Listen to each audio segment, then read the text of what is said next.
Hello team, I hope everyone is doing well and I can't wait till everyone can be back at the gym together.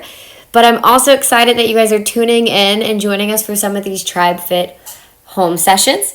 So let's jump into it. So for the warm up for today, we're going to perform 2 minutes of a jump rope. If you don't have a jump rope, you can use an imaginary jump rope for today, or you could do a 250-meter run. So kind of gauge it the best you can if you're at home. I've been using my driveway as a good gauge with whatever works best for you. Then we're going to go into 2 rounds of 12.5 meters of walking lunges and then 10 ice skaters. Once you finish those 2 rounds, you're going to into 8 shadow deadlifts, 4 beetles, 4 twist tops left and right, and 4 tiger steps. Stay tuned in because I'm going to show you all of those exercises right now.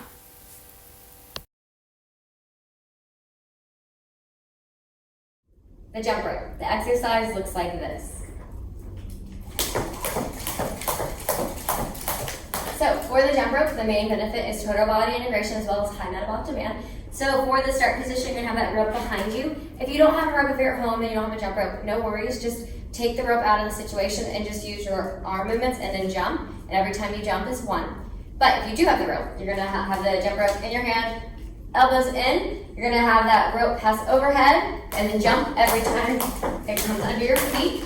So like I mentioned, every time you jump is 1 with the rope or without it. And some common faults for this is poor timing. Sometimes people want to land really heavy when they do it and they can't get back up with proper timing, or too much motion in the arm. So you're going to make sure just a nice movement from the wrist.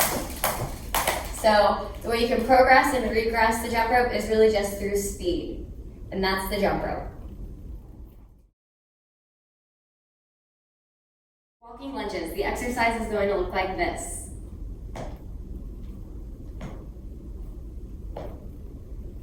So, for the walking lunges, the main benefit is total body integration as well as high metabolic demand and hip stability. So you're going to begin for that start position and facing that path of travel in that tribe ready stance. You're going to be stepping out, bringing those knees down that 90-degree angle, staying up nice and tall, and going to the opposite leg. So for this one's rep count, you're going to be doing distance traveled, or it could be for time depending on what the workout prescribes. Some common faults for the walking lunges is that spinal flexion, so rounding of that back, as well as allowing movement in that frontal plane of the hips, or having those knees go past the toes. So for this, you want to make sure that you stay up nice and tall, shoulders away from the ears, keeping those hips parallel with the floor, 90-degree angle, for some common cues for the walking lunges. The way you can progress and regress this one is through speed, but also range. So your range could be here, your range could be here, just whatever works for you. So that is the walking lunges.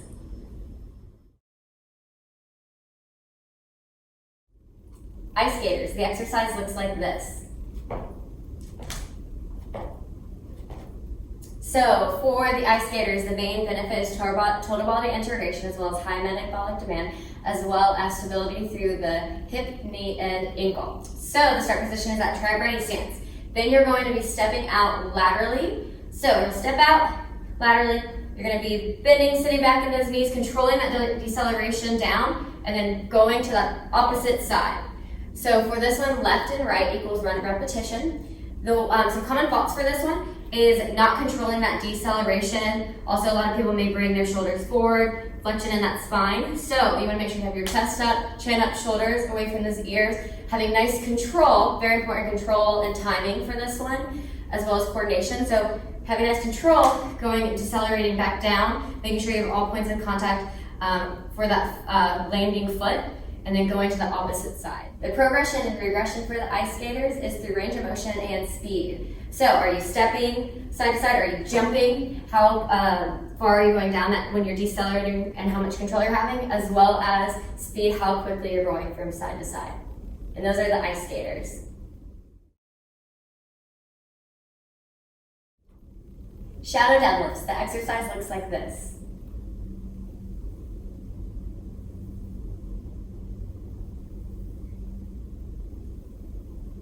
So for this one, the main benefit is strengthening through that posterior chain, and it's also a good movement prep for any hinge motions that we may do in the workout.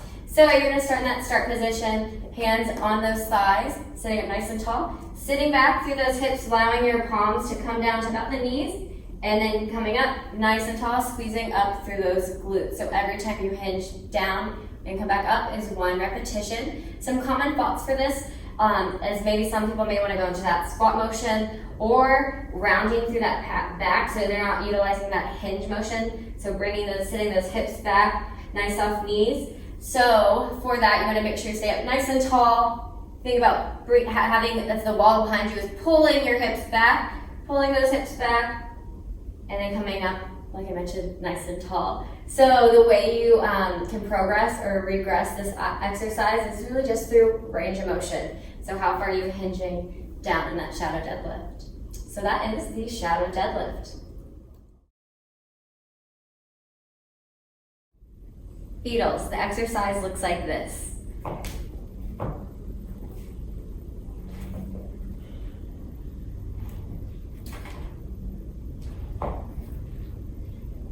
So for the Beetles, the main benefit is strengthening through the anterior core as well as lateral core and shoulder stability. So you're gonna start in a 4-point prone position, shoulders over palms, knees bent on your toes. Then you're gonna be rotating. So whichever side you're rotating to, that arm will come up, that opposite leg will kick through, and then you'll go back to that start position and perform the same thing on the opposite side. So for rep count here, rep count left and right equals 1. Some common faults is either loss of control or shoulders coming up to the ears. So you want to make sure you have your shoulders down and back, nice flat back. So for this, some common cues is making sure that you have control, shoulders away from those ears. For progression and regression, so you can do it by range of motion or your load. So range of motion, how far are you reaching that foot up or foot out when you twist? Or for load, you can also pause, have that foot come down, and then go back to that start position to progress and regress the load. And that is the beetle. Twist tops. The exercise is going to look like this.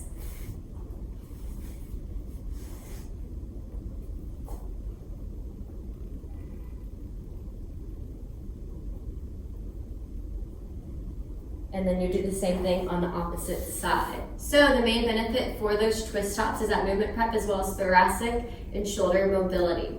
So for the start position, you're gonna be laying on your side. You kind of saw me set up. You're gonna make sure that you have a 90-degree angle at those hips, 90-degree angle at those knees. That lower arm will have the palm up, upper arm on top, and you're gonna make sure that you are nice and stacked, nice and tall, shoulders away from the ears. You're then going to open up through that thoracic spine, open up through those chest, having your eyes follow, and then coming back down to that start position. So every time you open up is 1 repetition. Everything you do on the left, you must do on the right.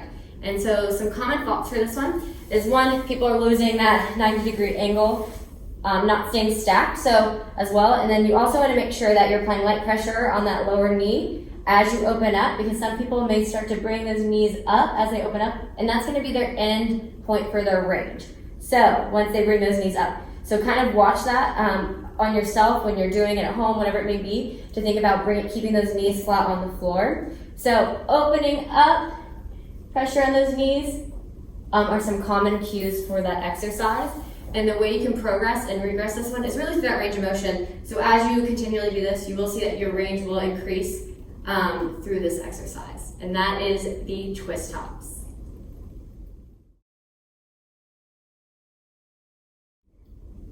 Tiger step. The exercise is going to look like this.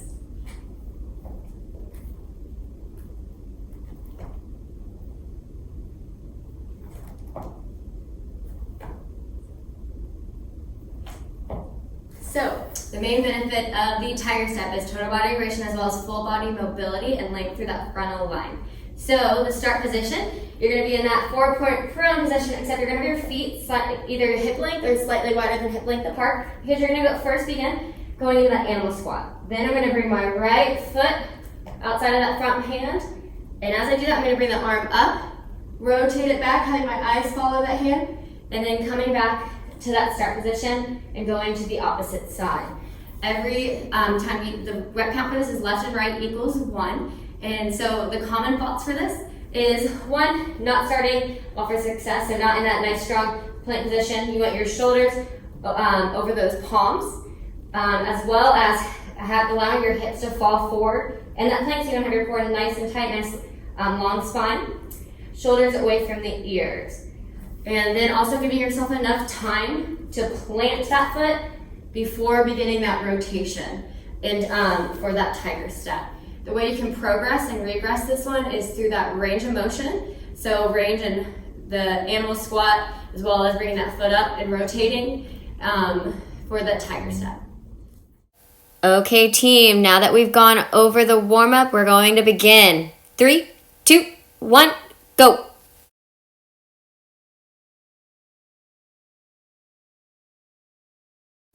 Okay, team, now that you finished the warm-up, let's look at the workout for today. So, for today's home session, we're focusing on movement control, dynamic stability, and strength endurance. So, for the formula, there are going to be 4 stations to be completed. For station 1, for 10 minutes, you're using our ATAC formula as many times as you can. Perform continuous rounds of the exercise listed from top to bottom. At the end of the 10 minutes, allow a 60 seconds rest and take note of your score, and you can advance to station 2. For the score, this will be the number of completed rounds plus the completed exercises on the incomplete round. Example, if Alex completed 7 rounds of all 4 exercises plus 100 drop rope and 25 meters of walking lunges, her score will be 7.5. Then going into station 2, for 5 minutes using our ATAC formula, perform continuous rounds of the exercise listed from top to bottom. At the end of the 5 minutes, allow 60 seconds rest and record your score. Advance to station 3. Station 3, you have 10 minutes max to come within 2 exercises of your station 1 score. For Alex, that would be a score of 7. If this is achieved within 10 minutes, she would stop and record her time. If you haven't achieved your goal within the 10 minutes, stop after 10 minutes and take a 60-second rest. Then advance to station 4. Station 4, you have 5 minutes max to come within 2 exercises of your station 2 score. Using the same scoring method as station 3, record your time if you achieve your goal under 5 minutes. Now let's look at the 2 new exercises for today, kettlebell swings and one-arm kettlebell swings. The kettlebell swing. The exercise looks like this.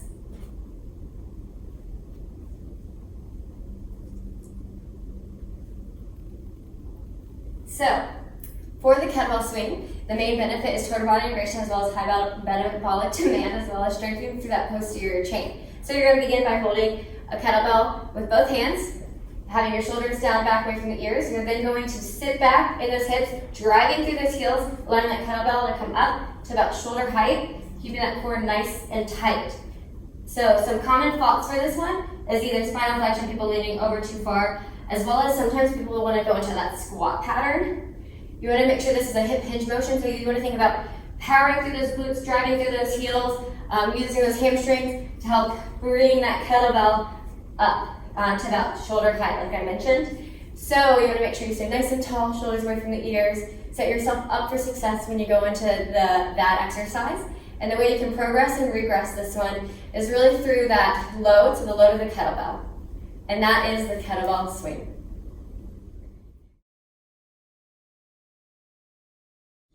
One-arm kettlebell swing. The exercise looks like this.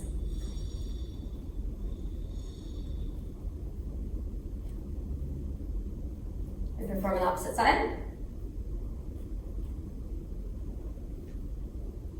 So, the main benefit of the one-arm kettlebell swing is very similar just to the normal kettlebell swing. Total body integration, high metabolic demand, as well as strengthening through that posterior chain. So you're going to start in the tricep stance with that kettlebell in one hand.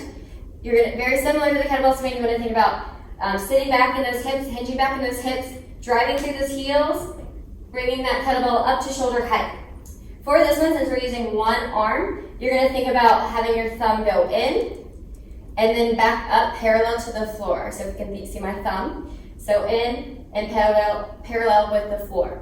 So the rep count for this is every time you swing is 1, but everything you do on the left, you must do on the right. And so some common faults, very similar to the normal kettlebell swing, is that hip hinge motion. Some people want to squat, shoulders coming up up to the ears, or people are trying to bear the weight through their arms when you should be powering it through that lower body. So the way you can progress and regress this one is once again through low. And that is the one-arm kettlebell swing. Okay, team, so we now know how to do the workout for today with these 4 stations. And also, I know many of you guys won't have kettlebells at home, so no worries. So you are more than welcome to get creative with it you can fill bottles up with sand, you could fill them up with water, you can just get creative with it. I've used my backpack for some things, or some purses, so I could do some row, different type stuff, or a backpack you could use for a kettlebell. But just know, as long as you're moving, you're doing a great job. So let's begin this workout in 3, 2, 1, go!